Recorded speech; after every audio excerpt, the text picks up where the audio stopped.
Good morning, beautiful people. From the Sapa Valley in Vietnam. We've actually been here for 2 days now, but it was pouring down rain yesterday, as you'll see from the muddy path that we are going to take today. So here's a tip for you. Wish. Ooh. You okay? But today, there's no rain. Today is an adventure day. I'm rugged up. I'm wearing the most clothes I've worn in the last 5 months in Southeast Asia. It's really cold up here, and we have booked a guide to take us on a hike around the beautiful rice terraces here in Sapa. They're gonna take us to a local village. We're gonna have lunch. We're gonna learn all about this area, and we can't wait, so let's go.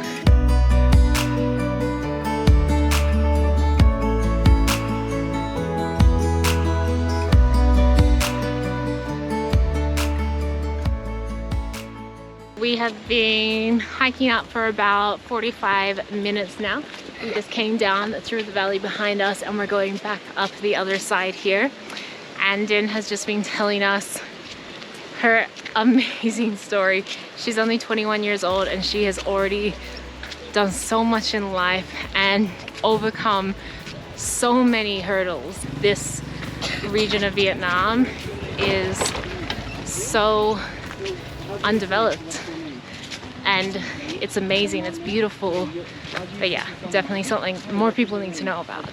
You say con bê hu chan. Oh, con bê hu chan. Hai biết chứ?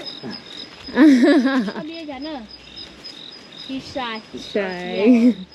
Hi. You can ask me something. Tàu bao cỏ. Oh, you are good. Max is getting a little Hmong language lesson as we hike as well. It's very different because here they actually learn Hmong as children, and then if they get to go to school, then they'll learn Vietnamese. It's very impressive. I can only speak one language, even with all of my privileges growing up in a very developed country. I can only speak one language and she can speak 3. So feeling a little disappointed in myself right now, and I really gotta up my game when it comes to learning French, I think.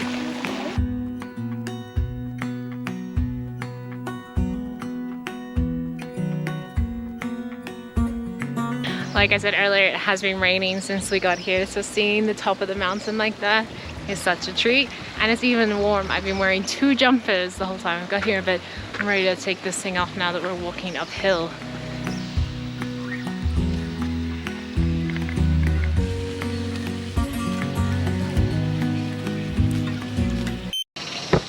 Trying to attack me. Did it? You rushed you. He ran at you? Yeah. Sassy. Sassy.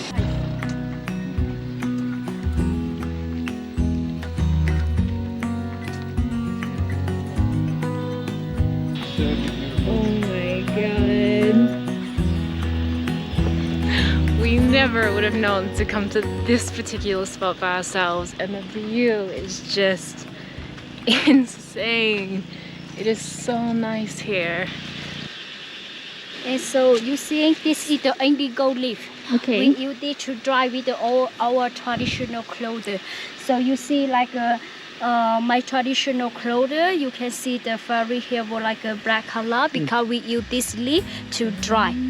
The fabric like here will be the white color, but when you dry with the indigo plant, you dry many times, it will become the black color. So that's why the people, they call it the black Hmong, because we use the indigo plant to making our traditional clothes.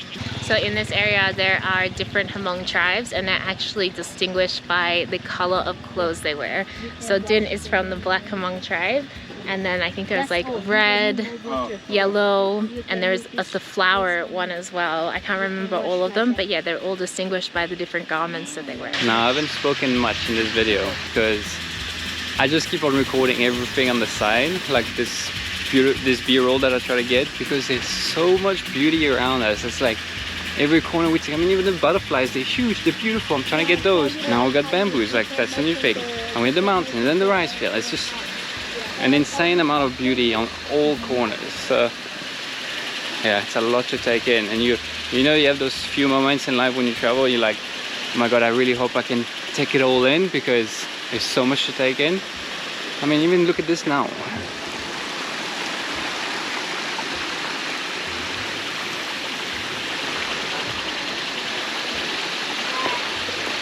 Just non-stop beauty.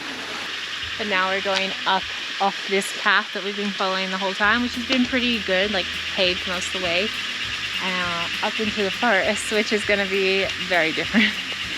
Not forgetting that it's been raining non-stop for 2 days.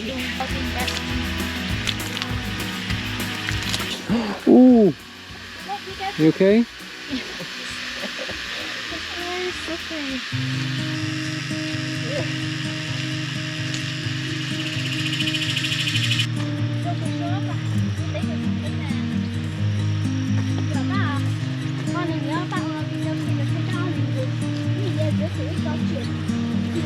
Wow. Look at that.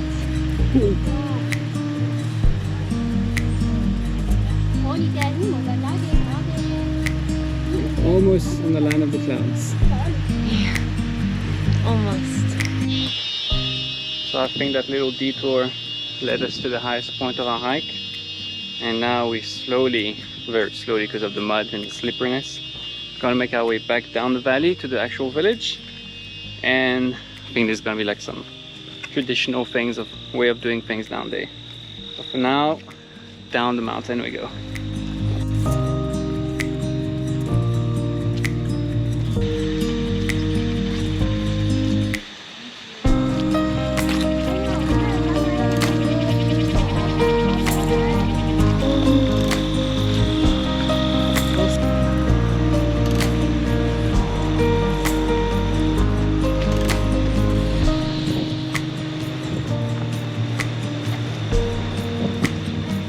We're also walking through this farm, which we basically have been the whole time, but we saw some women working in the fields and one of them was eating some rice. And Tim was explaining to us that basically one day of work equals one portion of rice. No money, just rice. So basically they are working purely to feed themselves. I think that this experience has made Max and I really reflect on how grateful we are, how lucky we are. You know, in 10 months of full-time travel, almost 11 months now, we haven't yet come across a community that is literally working to feed themselves in that kind of way. There's some circumstances where you really need a local to tell you about the way of life. Otherwise you would come here, you think it was beautiful, you would assume they're getting paid because that's what's normal in our culture. But yeah, incredible. It's like the hike for them to get to the village. It's crazy to think that they did this barefoot to go to school. Yeah. Insane.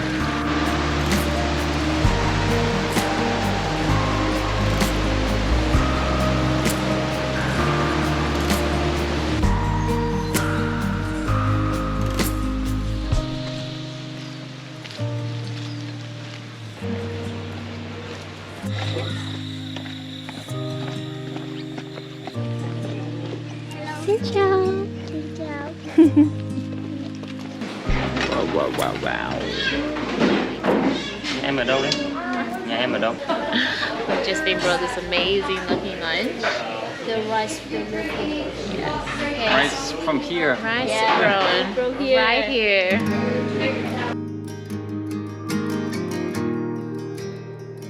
Okay, well, we finished with lunch. Yes, I started walking. We started walking. Yeah. And lunch was delicious. Jacqueline had a lot of chili. Very spicy. Very spicy. Yeah. And now I think we're walking down the valley. Yeah, down to the valley. Like, yes. So you know that like a valley we down to the Lao Chai village. You should do your own YouTube channel. Huh? If I'm this very video shy. gets 20,000 likes, she will start her own YouTube channel. Yeah. So if you like this video, Yeah. she will have her own video. Will you watch? What do you call it? Your channel? Channel. What would you like to call your channel? If you have a My channel. What's- Bow channel. ah. Yes. So I will show the people about like how to make it our traditional clothes, buy everything, how we go to the trekking. Perfect. Yes. All right. If you get 20,000 likes on this video, she will start. Okay. Yeah, I will start. Yeah. All you need is a phone and internet connection, and Yeah. it's perfect. And it's that easy. I will make it. Yes. I would like to show people our beautiful homeland. Yeah. Perfect. That's really good. Yes. She's a natural camera person. Yeah. When we first started walking and you Yeah. were telling me from when you were a little girl and Yeah. how you grew up, Yes. because I think it's really nice. I didn't want to film then because I was so like listening to you. Yeah. So maybe you can say a little bit again. Yes, just okay. You know, like me, I also did go to school when I was young because I here for the long time. There are no school to study. Yeah. So normally that the people in my village they don't know how to write or read. They cannot speak Vietnamese because that we so have our own language to speak. So. Me, I started to learn the Vietnamese language when I was 7 years old, and then I finished when I was 15 years old. But when we go to school, the road was very hard to go to school. We had to go by around 2 hours to school, and the road was very muddy and slippery. We wear all the shoes and no jacket. But me, how like me, I can learn English because that I was very lucky to meet the guy. He's from America. So the guy from America, he did a trekking tour, like climbing the mountain to my village where I was born. And then as that time, I also don't know how to speak like English. But he will use the Google Translate, and then he will translate English, translate Vietnamese to me. So we had a conversation together, and then he will ask how we living and how the people in my village. So I will write to him about like Vietnamese translate to the English to him. So after that, he feel like a very sad, and then he's the person bring me from mountain to Sapa town. And the first time in my life I won't be to Sapa when I was 15 years old. And also the first time in my life I tried some watermelon juice, some candy.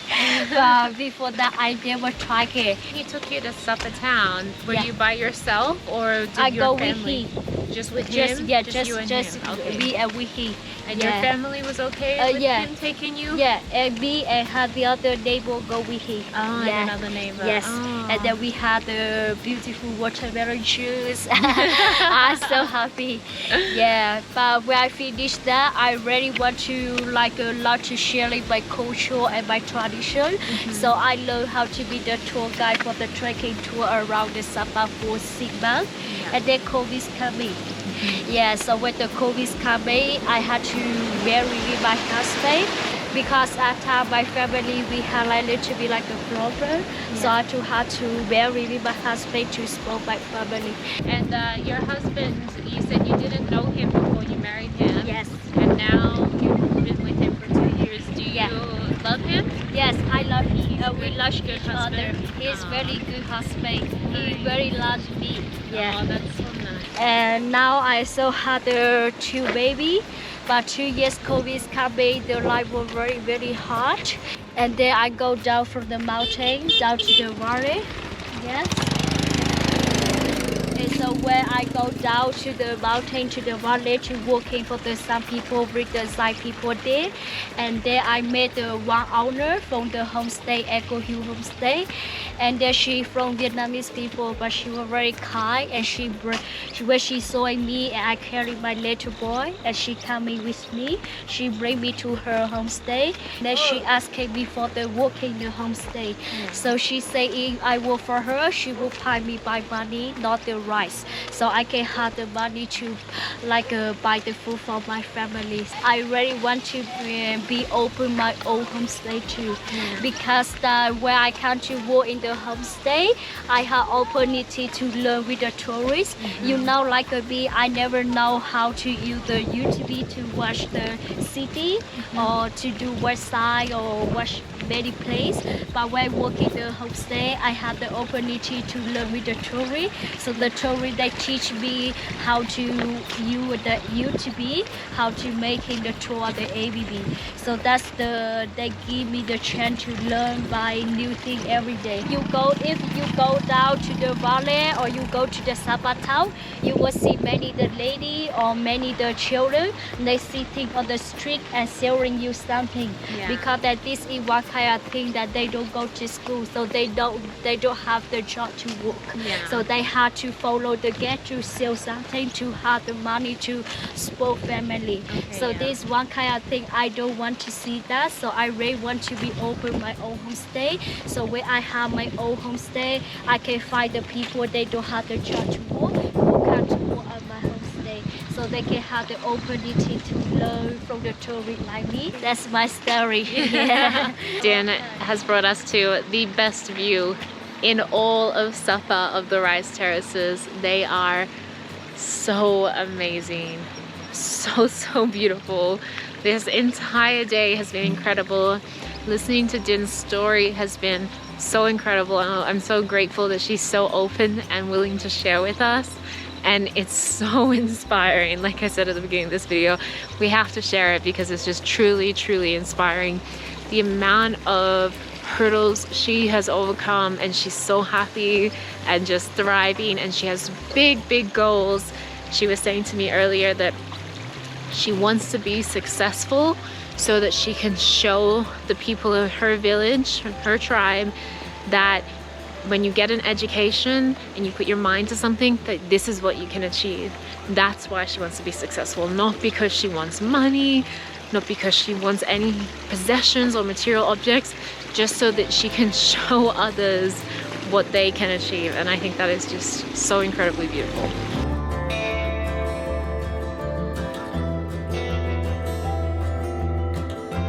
After learning about Din's personal journey, we headed down into the local village of Lai Chau, where Din showed us how this traditional community grows its own food and even still makes their traditional garments straight from the hemp they grow themselves. I'll turn and then do that. Okay. Now I'm getting it.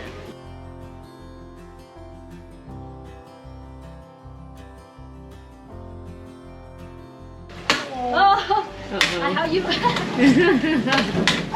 Don't stop. Yes. Don't stop. Yes. The process they go through may seem like an old tradition, but many of the villagers in this area are still using these methods to stay clothed and fed. The entire day has been absolutely beautiful, but I think this part of the day where we come down into the village, we've been interacting with the locals, seeing how they make their traditional garments, working in the rice fields, playing with puppies, and just walking through the rice fields. This is my favorite part of the entire day. The mountains were beautiful, so beautiful, but seeing like the actual local life and having a guide to teach us about the local life has just been amazing. Hello. Hi.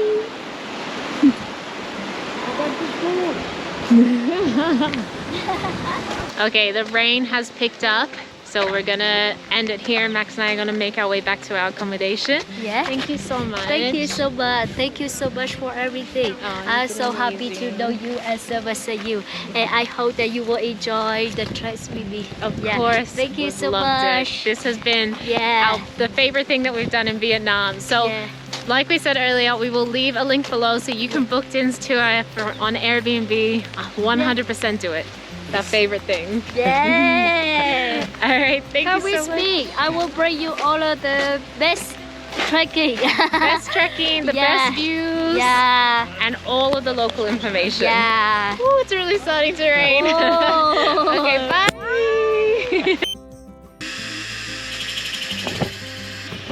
All that effort and it fell. God damn it. Better like this video, guys.